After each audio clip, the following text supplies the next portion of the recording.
Hi and welcome to another episode of the Getting Things Done podcast from Vital Learning. I am here as always. I'm Morten Røvik and I'm here with my good friend and colleague Lars Rothschild Henriksen. Привет, Lars. David, Morten, happy that I didn't have to introduce you. You got that yourself. Good to see you as always, and as always good to be with our listeners and viewers out there. We always start off with a quick reminder of the purpose of the podcast, which is to help you learn GTD or become even better GTDers. We hope that today's episode supports you in that. I am sure that it will. If you are new to GTD, we always recommend you go back and listen to the first episodes that we made, episodes 1 through 6, to get an introduction to the basics of GTD, the 5 steps. Today's episode number is number 142 of the podcast, and today's episode is all about celebrating GTD's 25-year anniversary. And we are not just the two of us today. Today we are joined by none other than Mr. David Allen. And now, our special guest. Hello, David. Hi, guys. Welcome. Delighted to be here. Yay, thank you. Wait, I have to find out where I'm on the center. There I am. There you are. There you are. Yeah, happy good. to be here. And, you know, I'm delighted to participate in whatever conversation shows up, you know, about all this. So go for it. Cool. So we've prepared some questions for you regarding the book and your relationship to it and everything. So we hope that you are ready. We are going to jump you a little. So just get ready yourself. So I'm going to go first since I did a lottery here. David, you have been talking about the book for a long time, and we're going to get to the book. Well, you want to start poking at you first a little. So you are a professed introvert, and you've said that you prefer thinking by yourself, not in the company of others. So what is the ideal scenario for you to get in touch with your thinking? Where are you, and what is around you? Well, right now I'm in what serves as my office in our apartment in Amsterdam. And that's where I work from. And much of my work is on my computer, responding to emails, responding to questions, responding to interviews, responding to all kinds of things, dealing with, you know, what things I should pay attention to and which things I should just delete and which things I should say no to, you know, where I'm being asked, because I'm being asked for a lot of things, book endorsements, reviewing software somebody's developed. They say it is the perfect GTD app, you know, and so, you know, I spend a lot of time doing that. My thinking time is usually more in the late afternoon, evening when I do that. Though it's random. Could be anytime I feel like I have a window where I can afford to let everything loose.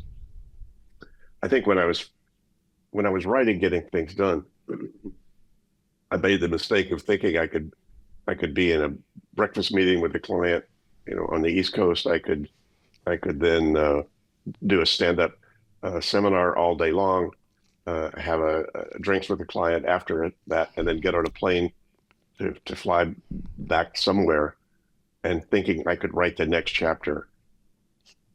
that was a big mistake. And I discovered back then, I don't know if it's still true now, because my life is much simpler than it was back then. But I found I needed about 4-hour window to really get in the flow again. Otherwise, I started repeating things that I'd already done or said and stepping on my own feet, essentially. And it took, you know, 3-4 hours anyway for me to get in the zone, kind of pick up where I left off, keep going, start to integrate and curate the thoughts I may have had since I last was writing, and decide where that goes.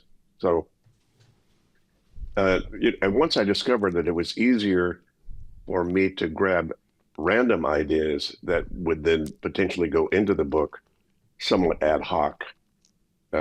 So and back then, I don't know if you guys have still used it or if anybody's still using it. Microsoft Word that I've used for years had its own kind of outlining format. So you could switch from just text to outline. That was just way too complicated for me to try to make that work. So what I did was, I created 2 files. One was the outline file and one was the text file, so that I could then grab random ideas, miscellaneous brainstormed ideas that I wasn't sure what I'm going to do with them, where they go. And I put them over into the outline format. So that way I could then review that to then see, okay, where do I go from here? And it was a lot easier to keep track in 2 docs than in one. So that was kind of a big aha for me. So that was a longer answer than what you asked about, but it was a little bit of my story then. And so time, again, it could happen anytime, as long as I have a window where I don't feel like I'm being pulled on to handle finances, which I do for me and Catherine, or emails that I consider important that I need to address or to deal with. And so, I'm a clear the deck kind of guy, So, for my old sailing days, you don't want to be in rough water if you don't have a clean deck. If you haven't got your ropes all in order and everything in the right place in the right time. And so, I do that fairly regularly, which gives me, these windows where I actually have some time to do some thinking and do some writing. But I think best when I write, actually. So much of my thinking is done while I'm writing, and that's, I don't know if everybody's like that, but that's certainly my style. So I just get a window to start writing. I'm writing Substack essays now, and those don't take that long. So I don't need that amount of time to do those, but a good half hour, an hour is usually what it takes me to create a new essay. So it ranges all around, obviously. Can I throw in a bonus question for you, because you kind of answered my second question already, so I will do a bonus one. You have you're still writing Substack, and you're also writing or you wrote a very neat little book that a very select few know about, and that's the accidental ahas, things I didn't know until I knew them. Are there any plans for any future book or writing in like a published media, and that's not just completely digital? Well, there's one where there's a new edition of Getting Things Done that we're working on, but I'm not sure. I can't publicize that very much because they don't want us to.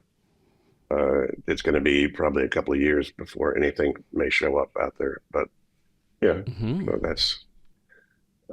I have a co-author that's doing a lot of the heavy lifting on the writing of it, but I'm reviewing and editing and and having conversations with him. So that's kind of in the works.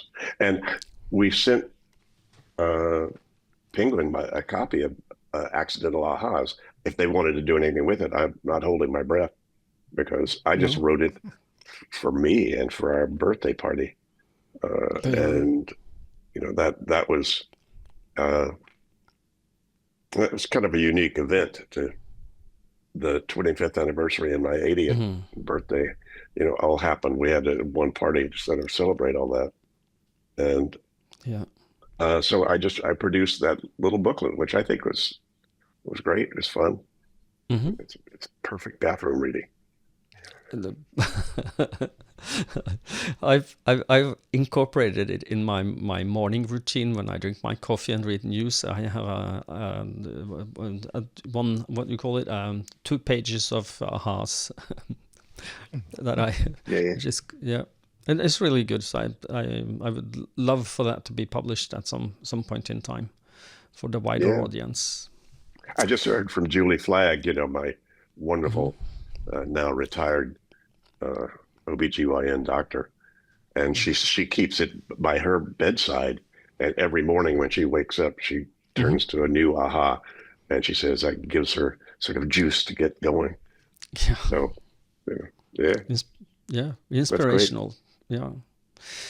So I will hand you back to Lars now. So Lars. Yeah.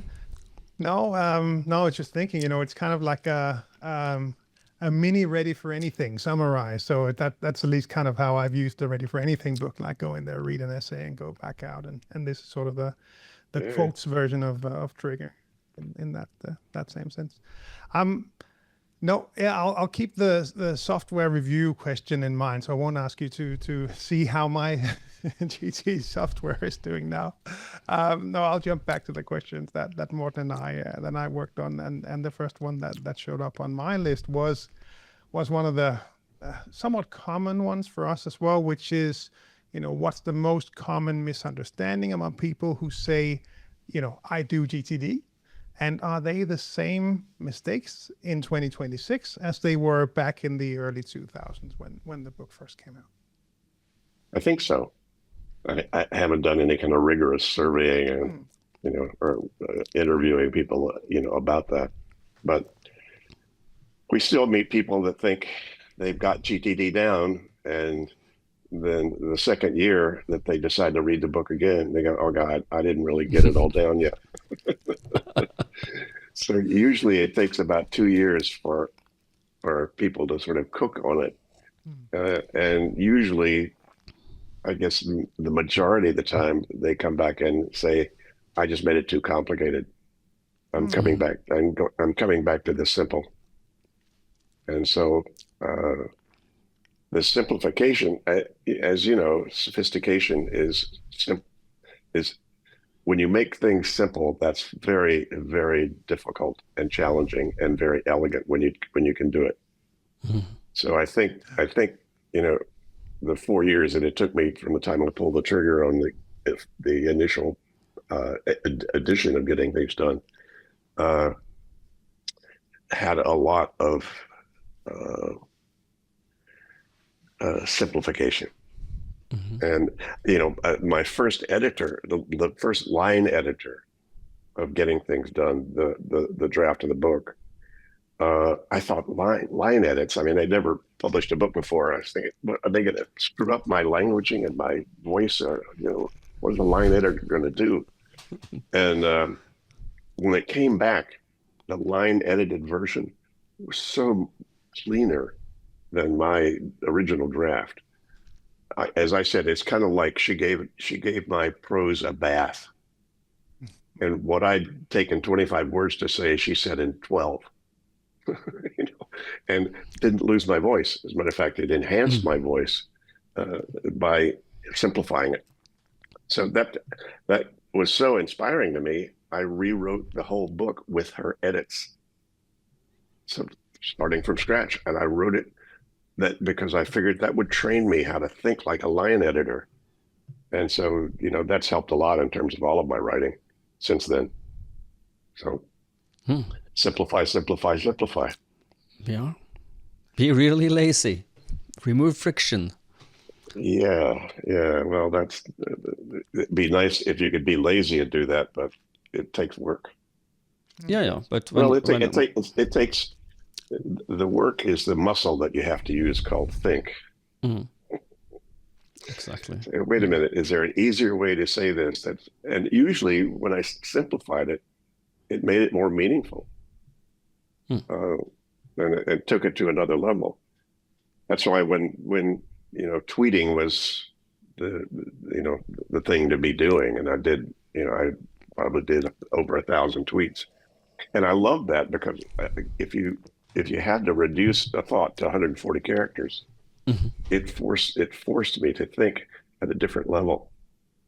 So, sometimes constraint is freeing. It is. Yeah, and it helps you think clearly as well. Sorry, Lars. Yeah, exactly. No, I was just reminded that on the start of my thesis back at the university, I had a quote from, I think, Blaise Pascal that says, "I apologize that this letter is so long. I did not have the time to make it short," or something like that. Yeah, something like that. Yeah, it's smart. It's hard work. Yeah. Okay, David. Moving along. You are a fan of Stoicism. which of the Stoic principles are you most fond of, and which makes most sense to you, and how does those align with getting things done? Acceptance of current reality. And it's another version of what you resist, you're stuck with. And so anytime you're playing victim or complaining or whatever, you're not accepting current reality. It doesn't mean you have to like current reality. You may dislike it a lot, but then you have to accept that that's what's there, and then figure out what you're going to do around it, with it, or without it. So taking advantage of whatever your current situation is. And that's why GTD was really like that. GTD has a lot to do with accepting the realities of your commitments with yourself. A lot of them include other people, but it's like accepting that reality. And that's when I think a lot of people resist it like the plague, because they're going to have to then deal with what they've let come into their universe. And their universe is, inside of them. So yeah, that's I think that's the main thing I got out of it, or that the main thing that sticks with me about what Stoicism is all about. Yeah, amor fati is, I think, the quote. Love your faith, and just stick with it and do the best out of it, and don't try to put your head in the sand, and then just accept what is. Yeah. No. Well, acceptance. If you don't mind me talking about spiritual stuff, but I use a small s when I talk about that. The first law of spirit, as my spiritual coach taught me, 50 years ago, was acceptance. And then the second principle is cooperation. First of all, you have to accept what's true, and then you have to cooperate with it. Doesn't mean you have to like it, but you have to accept that and create some level of cooperation with what's true. And then third stage is enthusiasm. Third stage is understanding. So once you accept it, once you decide to cooperate with it, then you start to understand, have an understanding, that oftentimes is new to you. And once you have all that, then stage 4 is enthusiasm. Then you get all excited about whatever it is, or whatever you think it should be. Cool. Let me jump to the next one. The next question that we came up with was really about, we've used GTD for a number of years. The book has been out there for a number of years. Are there sort of aspects of GTD, specific aspects that change for you, or you engage differently with as you get older? I seem to remember at some point you saying, just get older in relation to a question about staying more calm, or being more like, perhaps acceptance, as you were just talking about. Yeah. Well, as you know, the second edition, I changed a little bit of the vocabulary to make it a little more universal and a little more deeper. So instead of collect, it's capture. Those are actually two different things. They may seem similar or like the same things, but capture has a lot more to do with things that might be abstract, or things that are not necessarily physical or right in front of you materially. Whereas collect is, sounds a lot more material and kind of, sweep it physical. in the bucket. Yeah. So that changed, and process turned into clarify. Yeah. And that was a change too, because that made it a lot more subtle. It was more, it's just different. Yes, you are processing stuff, but the clarify takes processing to a different level. I love that change, by the way. Organized stayed the same. What can you do? Where can you say? Put things where they go. And then review turned into reflect. Another subtle change, but a different one. And it's a different thing to reflect on stuff as opposed to simply reviewing it. Because if you really do a rich weekly review, you're not just reviewing stuff; it's causing you to actually think about stuff in oftentimes a more creative way, in a more complete way. So reflecting on it is also a little more of an inner process. That's that. And then engage. Where do you put your attention and your focus and your activity? That didn't change. So those were some subtle changes, but because that's the 5 steps are considered some of the basics, one of the 3 basic models of GTD. I think that made a difference. So yeah, absolutely. that was one. And since then, haven't really changed much of anything. It's still the same stuff, and it's still universal. It's still eternal. It's still going to be true 100 years from now. And are there things that change for you as like a GTDer out there that read the book when they were 25 and now they're 45 and they use GTD differently, or aspects that changes? Are there any sort of common threads in that area that things change, aspects of GTD? I think the common thread is people start to customize their own system and how they do it, and make it a lot more amenable to their work style and their lifestyle and so forth. And of course, as you know, things change. The world changes, and how you are engaged with your world will change too. So that means your system, to stay alive and well, probably needs to be updated and refreshed and made more current. So a lot of people have redone their action lists because they say, well, look, I'm doing all my work, or a lot of my work, on my iPhone now. So at computer is not really just at my computer. I might be doing anything digitally in that way. And so, so those are the kinds of customizations that I think I've seen people do once they've, been around the block a few times with the basics of the system. But you guys must know that. I mean, I'm sure, I don't think I've seen anybody who's been involved in GTD for at least a couple of years that has anything like a system like anybody else. No. In terms of, what you've come up with and how you've created it and how you use it. Yeah, we've seen a lot of different systems, at least. Yeah. Yeah. Okay, we've got actually a listener question from Paul M, and he sent a question he would like you to answer about the chapter 4 in the book. He's very specific. In the chapter, I'm not expecting you to remember exactly what's in there, so I have cheated.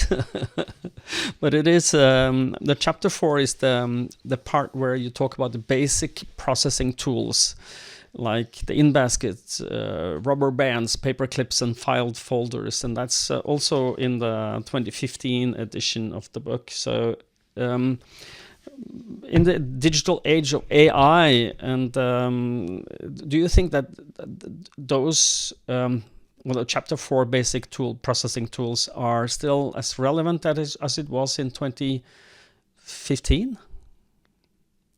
Well, I use ChatGPT, and I still have paper clips and rubber bands and file folders and and a computer and and an in basket. I don't know how I could live without it. No. But, one of my drawers, it's got clasps. Yeah. It has wine opener, bottle opener. It has, the most essential things. Chapter 4. Yeah, it has plug-in, whatever. It has some coins in case I need to put them in my pocket in case I need them to go pee in a train station. Yeah. I have a paper, ballpoint refills. I have tiny little screwdriver, for tiny little stuff that I have to undo. But is that the basic processing tool for GTD, David? Really? Probably not. The basic processing tool, it's just called your head. Yeah. No, the reason this Paul M asked that question because he's very physically based. His GTD system is close to this. if I understood correctly. So, but you mentioned that there's possibly an updated version of the Getting Things Done book. Would that chapter 4 look differently, you think, than? Probably. We'll Yeah. probably address things like AI because everybody's interested in that kind of stuff. Mm. You know, and probably dealing with what I refer to now as channel creep. How many different channels are you allowing into your world about which you probably need to think and might need to make decisions and might need to organize and might need to do something about it. So the process, they're still just in baskets in a way.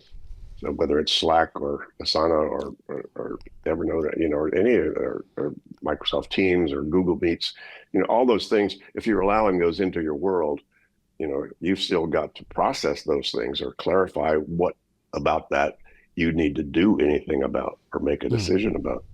That's changed. Just the volume of that, the speed of that input, and also how frequently things change. And so being able to stay current with all those channels coming at you, being able to surf on top of that, just requiring a lot more GTD practice, frankly. Yep. You can't let backlog back up on you.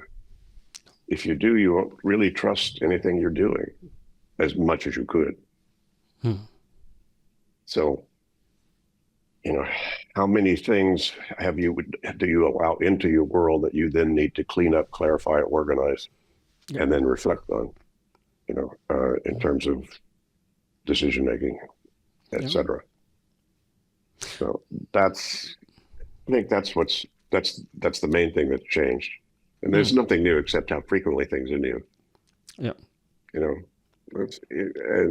that doesn't change the tools. It just means that the more tools you add that add more in baskets to you and more input to you, the more critical it is that you don't let backlog build up on you. Exactly. Thank you. It's interesting to hear, and I'm glad I'm not the one writing the book. I'm glad that this will be addressed, but it is really tricky. I know of people that have stopped reading because they read that there was a reference to having elastic rubber bands, that you needed to have that, and people get hung up on these really strange details. So it's not easy to write. What would you do without rubber band? What would you do without rubber bands? I mean, what do you have rubber bands around? Yeah. What should you put rubber bands around that you're not? I know what you should put it around. I will give you a little anecdote, David, from my father, he's still around. He's 94 years old, and I remember he had his own GTD system before you. And this was back in the day when I was really young, maybe 10 years, 1973 or something like that. And when he wanted to remember something, he didn't write it down. He put a rubber band around his wrist of his hand, and to remind him of that there was something he must remember the day after. So he put it on before he went to sleep, and the day after, he had me put my hand under his cheek for helping him remember what was this elastic band, the rubber band about. So that's one use. Yeah, for sure. If you just have one thing to remember, I think that one rubber band will be fine. and come on, guys, Post-its. God, where was life before Post-its? So I think that's in chapter 4. I would imagine I mentioned Post-its. So it is 3x3. But it will be tricky with all the AI stuff, and when it starts to help you. It's something that we've spoken a bit about in the Nordics. We have a webinar coming up that I will be delivering around mid-September. So for those that listen to this in time and want to join, search the Nordic webinars from Writer Learning. You'll see the one coming up, because there is some interesting perspectives in trust in the system and how that will be impacted if you don't go through and clarify your own meeting notes and you let AI do that, or many of the other things that AI can do, right? So there will be some Yeah, some interesting, let's call them experiences going forward. Well, I think what AI is doing is it sort of it put decision support on steroids. So there are so many things. As I say, AI is probably not yet going to buy your mother her birthday present. Maybe you get to that point, but at still point, you're still going to say, "Nah, I think she's outgrown that." Then you're going to make another thing. But AI could tell you, you put in, here's her favorite color, here's what she likes to do, here's her age, here's where she lives, here's what I think is really important to her, and AI could probably generate tons of good ideas.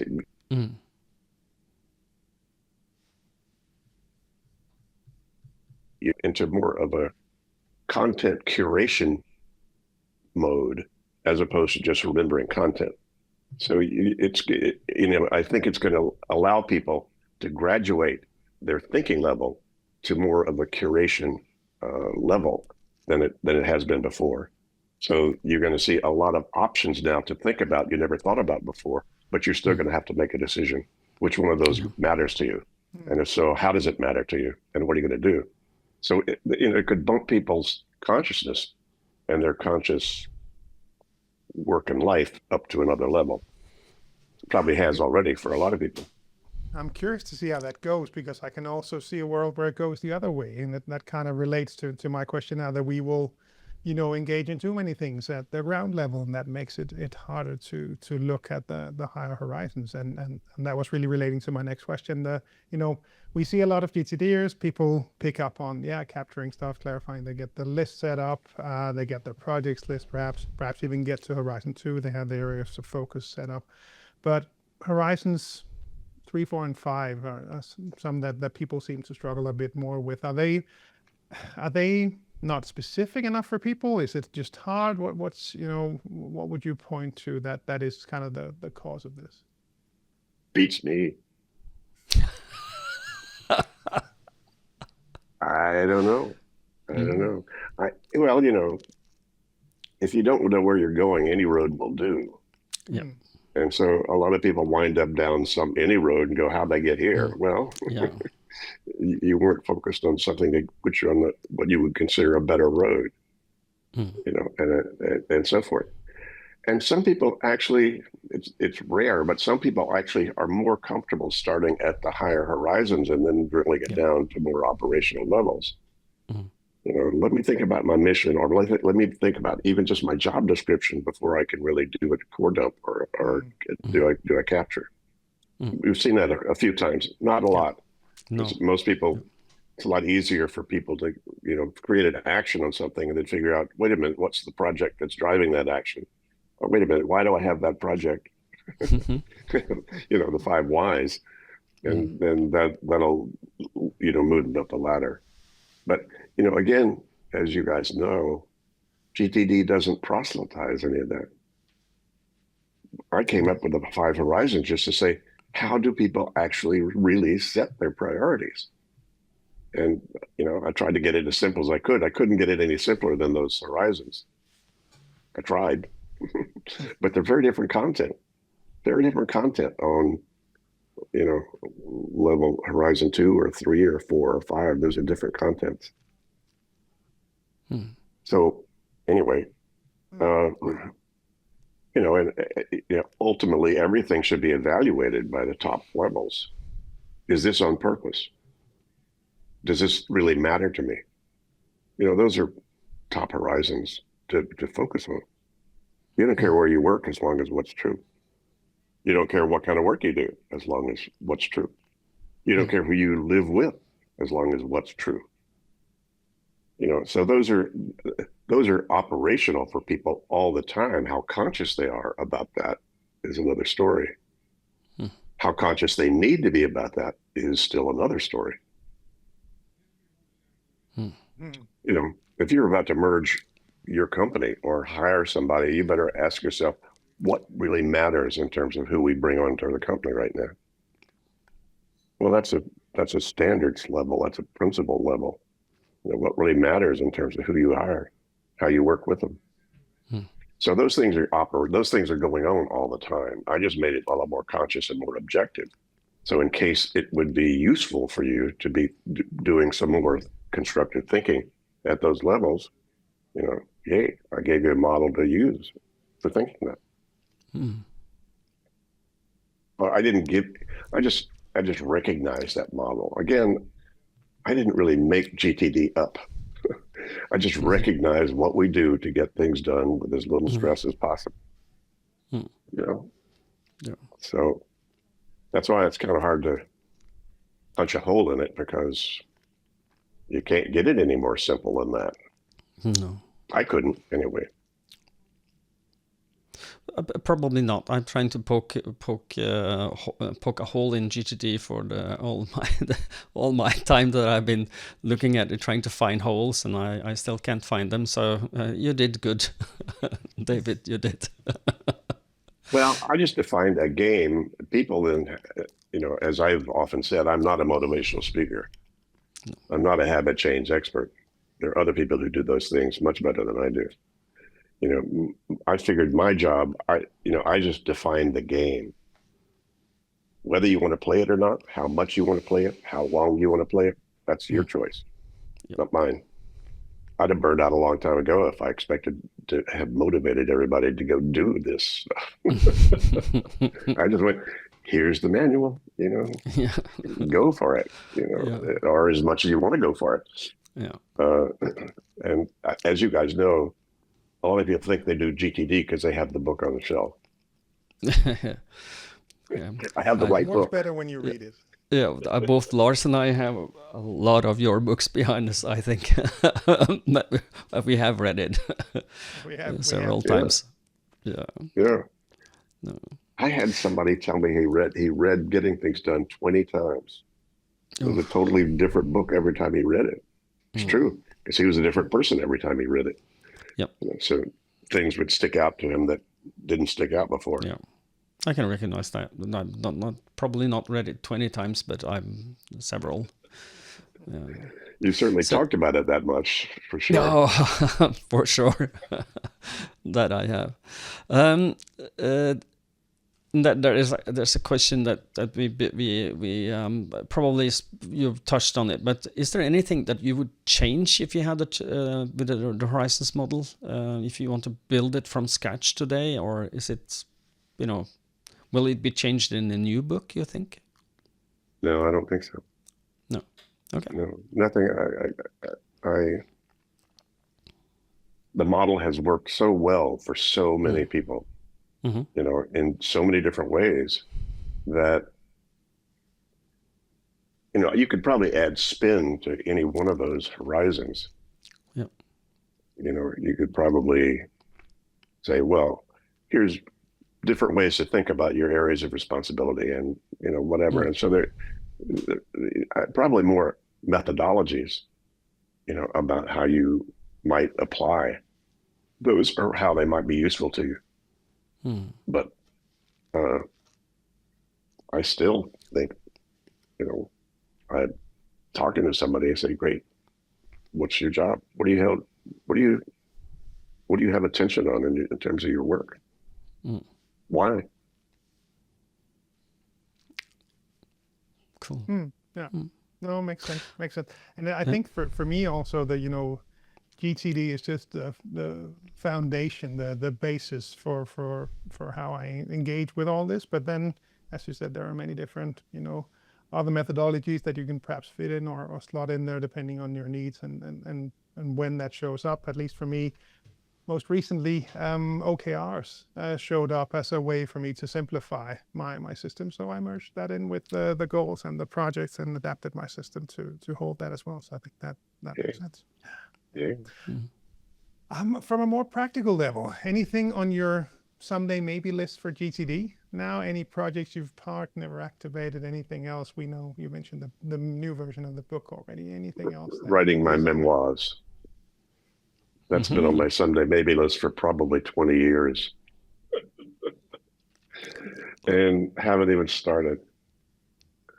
I did start using, once I got onto the software called The Brain, I created a separate brain for just events in my life that I thought it would be a good idea if I just captured all of that. So I have a whole list by year in my life of the things as I remembered that happened in 1965. What did I do? When did we get the dog? When was I in that play? What was that? So I decided at some point, in case I did my memoirs, it'd be nice to have all that data, all that historical stuff. But that's why, not an autobiography, as somebody said. It's not a biography. You want to write memoirs. Memoirs kind of, can you range around? You can be more flexible on whatever you're going to put. Yeah, I would read that. That's pretty much it. Well, I don't know that I want to write it, because if I write it and I'm really honest about my life, especially the early years, nobody's going to want to read GTD at all. So trust anything I say. Say, you did what? We've heard some of your war stories. The masterclass retreats. And somebody said, David, that's what people would like to read. That stuff. Like, oh, well, hey, because they put you away in a mental institution for a couple of weeks, that's kind of cool. That you made it out of there, decided what you learned out of that process, so there are, so yeah, that's been there for a long time, still is. So don't know about what I might do about that or for that. And also it's kind of a someday maybe, although it's kind of a in the back, like, what's the legacy of GTD? If I decide to check out or get run over by a bus, where does it go from here? And does it matter to me? So yeah, it does matter. Not necessarily personally so much for me, but just because GTD is such a valuable thing for anybody on the planet. And there are a whole lot of people that don't know about it yet. So anything we can do to help build the further development of the expansion of it and the spreading of it. So yeah, I guess you could call that a someday maybe, because we're still on a back burner in terms of how we're thinking about that and what we might want to do. Yeah, life is short and it's can rapidly be ended. So you might want to think about that, David. And that brings me. I'm going to shuffle my question around, because I had that question that fits in the ending of what you just said. What do you want people saying about GTD in 25 years? So it's been 25, another 25. What would you like the people to say about them when you're not here to correct them?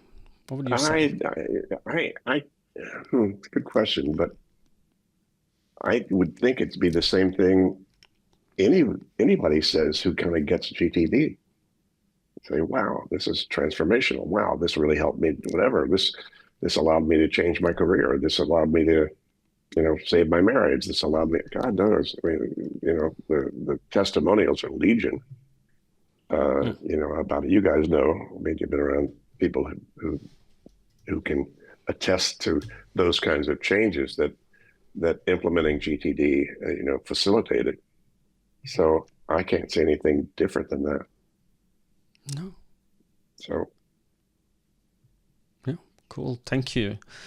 I think that was our last question to you, David. And thank you for participating and playing with us. And as we always do, we have Lars taking us out. So well, it's becoming more of a shared task, I think. But before we go to that, thank you so much, David, for taking the time. Sure. Well, thank you guys. You guys are two of our favorite people. So always a treat to hang with you. Thank you, David. Thank you. So the wrap-up that you were referring to, Morten, is first of all to remind you all of the GTD summer camp that we organize every year in Denmark. We had once again a fantastic one this year in 2026. Morten was there, David was there. So many nice and friendly GTDers were there.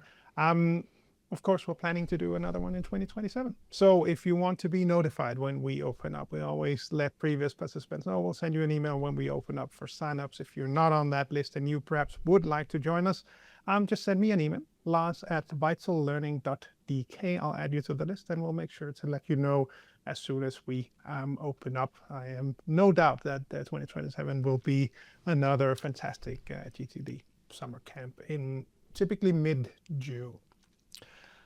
The other part of the wrap-up is to remind you to head on over to vitallearning.eu, have a look around, see what we do as a company. We work with GTD, the different levels, the coaching, the speeches. We train people in crucial conversations and many other courses. So go in there, have a look, find your way to the different country websites where you can find more information, book meetings with Morten, myself, and the rest of the Nordics Plus under the Vital Learning umbrella.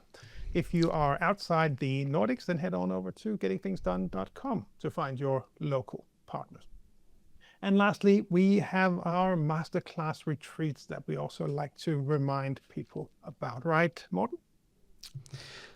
Yes, we do. And when you are listening to this or seeing this, the September event in Denmark is most likely over, and it has been fully booked a month before. So we are very happy to say that this has become a very good success for us, and for David and Catherine has been there, and it's been a treat for all. And we will do another one, hopefully in February. Head on to vitallearning.eu and find the GTD Masterclass retreat part there, and then see if that could fit your schedule. If you wanted to get better at your understanding the path of your life, this might be a helpful place to stay. So before I will take us David, you have been to the masterclass retreats, of course, but how has it been for you as a kind of like a nice little treat at the end of the interview here now? Well, it's been fabulous to be able to then meet with a dozen or more people who are, I would say, veteran GTDers, or certainly soon to be, and GTDers are the best folks in the world. They're the nicest, they're the smartest, they're the most sensitive, the most aspirational, and hanging out with folks of that caliber, you can't beat it. And so, I found that quite inspirational, just to be there and to be able to share with people, hear their stories, share my stories, and essentially be a resource as best I could for the folks that are there. So, no, it's wonderful. Yeah, it is. Lars and I do wholeheartedly agree. I know. Absolutely. Yeah. Absolutely. Yeah. So, thank you all for watching and listening. And it is my duty now to say what I always do at the end of every episode, and that is stay safe and stay productive. Until next time, take care. Bye-bye. Bye, everyone.